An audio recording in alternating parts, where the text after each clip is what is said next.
What if I told you that one of the most famous advertising slogans in history, "Taste and see," comes directly from a 3,000-year-old psalm that also contains the secret to sounding like a native English speaker?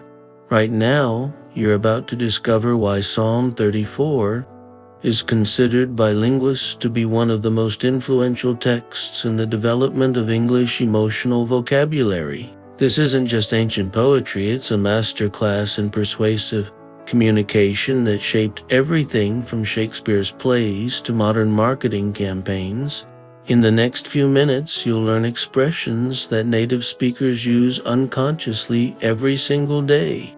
Phrases so deeply embedded in English culture that understanding them will instantly make your English sound more natural and authentic. But here's what's truly remarkable. This psalm contains nearly every major pattern of English encouragement, instruction, and emotional support that you'll ever need to master. You're about to unlock vocabulary that will transform not just how you speak English, but how confidently you express hope, offer comfort, and inspire others. David opens with a declaration that teaches us about frequency expressions in English. I will praise the Lord at all times. I will constantly speak His praises. The phrase "at all times" means always, in every situation, without exception. And it appears constantly in English. Be prepared at all times. The security system is active at all times, or she remained calm at all times. The word "constantly" is even stronger. It means continuously, without stopping. And English speakers use it to emphasize ongoing action. He's constantly improving. She constantly helps others, or they're constantly learning new things. Notice the difference between always general frequency, at all times in every situation, and constantly without interruption. These subtle distinctions make your English much more precise and natural. Then David uses a word that might surprise you. I will boast only in the Lord. Let all who are helpless take heart. The verb boasts usually has negative connotations. In English it means to talk proudly about yourself in an annoying way. He boasts about his wealth, or she's always boasting about her achievements. But David uses it positively here, showing that the same word can have different meanings depending on context. The phrase "take heart" is beautiful. It means to feel encouraged or gain confidence, and it appears in both formal and informal English. Take heart, the situation will improve. Take heart from their success, or the good news should make everyone take heart. David continues with an invitation that uses one of the most important patterns in English communication. Come, let us tell of the Lord's greatness. Let us exalt His name together. The phrase "come, let us" is incredibly common for inviting people to join an activity. Come, let us celebrate. Come, let us solve this problem together. Or come, let us explore this idea. The word "together" at the end emphasizes unity and cooperation, and English speakers love to add it for emotional impact. We'll face this together. Let's work together, or we'll succeed together. Then we get one of the most fundamental patterns of English testimony and storytelling. I prayed to the Lord, and He answered me. He freed me from all my fears. This simple structure, "I did something, and this was the result," appears everywhere in English narrative. I studied hard, and I passed the exam. She applied for the job, and she got it. Or they practiced together, and they won the championship. The phrase "freed me from" teaches us about liberation vocabulary that's incredibly common. The therapy freed her from anxiety. Education freed him from poverty. Or the truth freed them from doubt. David continues with vocabulary that describes emotional transformation. Those who look to Him for help will be radiant with joy. No shadow of shame will darken their faces. The phrase "look to someone for help" means to depend on them or expect assistance from them. Children look to their parents for guidance. Employees look to their managers for direction. Or students look to their teachers for knowledge. The word radiant means shining brightly with happiness or health, and it's often used to describe people who are glowing with positive emotions. The bride looked radiant, he was radiant with pride, or she had a radiant smile. The metaphor "no shadow of shame" is incredibly powerful because it combines light imagery with emotional vocabulary. English speakers frequently use light and shadow metaphors for feelings. She lives in the shadow of her sister's success. His past cast a shadow over his future, or the good news brought light to their lives. The verb darken can be literal about light or metaphorical about emotions. Clouds darkened the sky, or the bad news darkened their mood. David then shares personal testimony using vocabulary that appears constantly in English.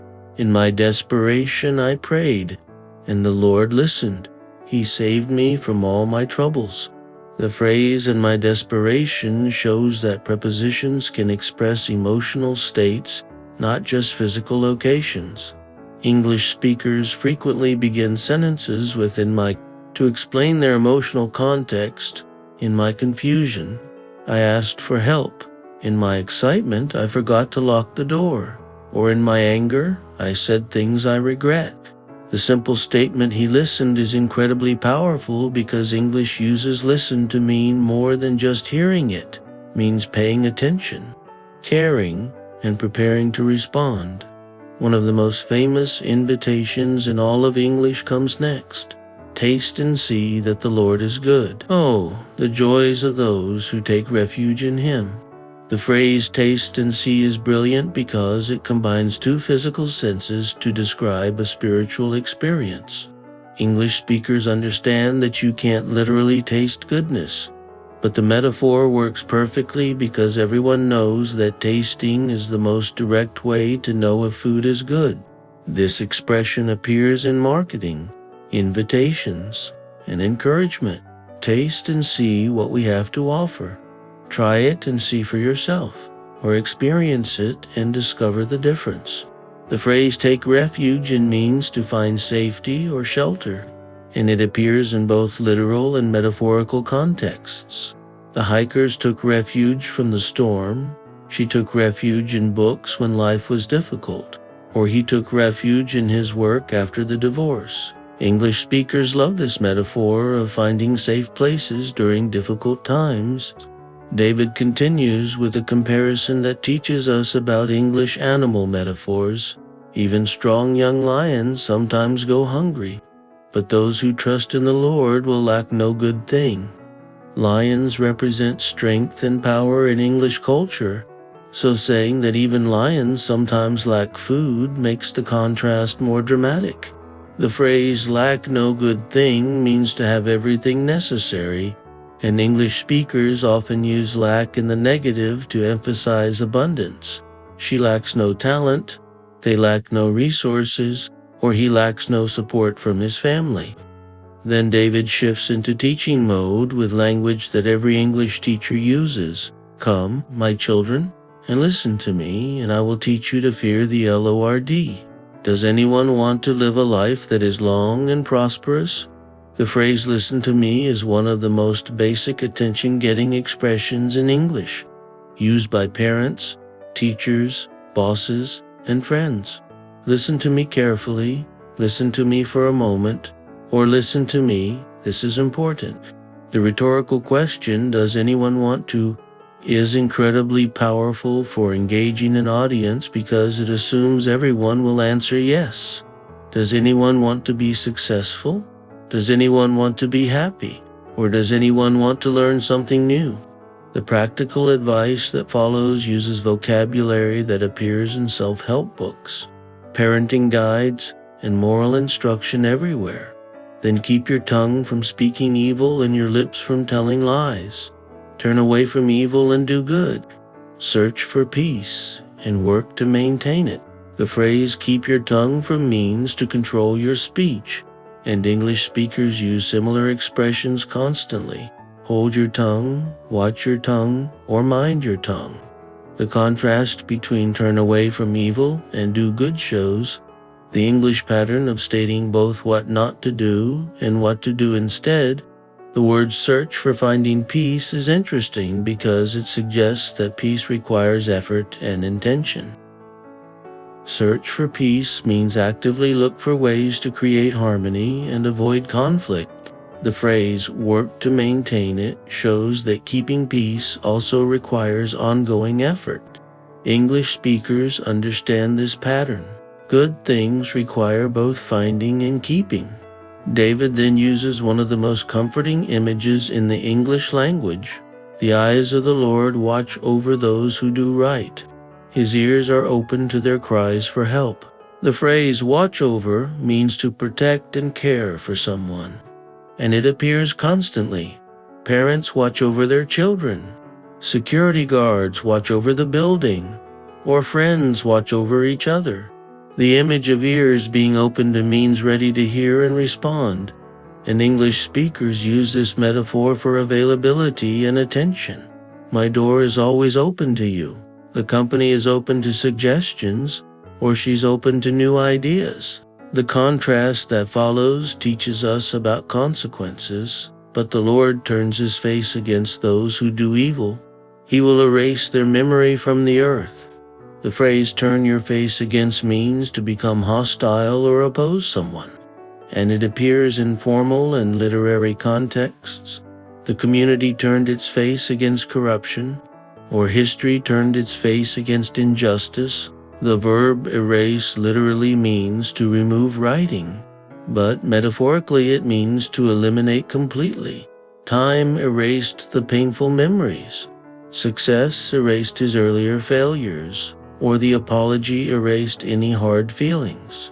One of the most beloved promises in English comes next. The Lord is close to the brokenhearted. He rescues those whose spirits are crushed.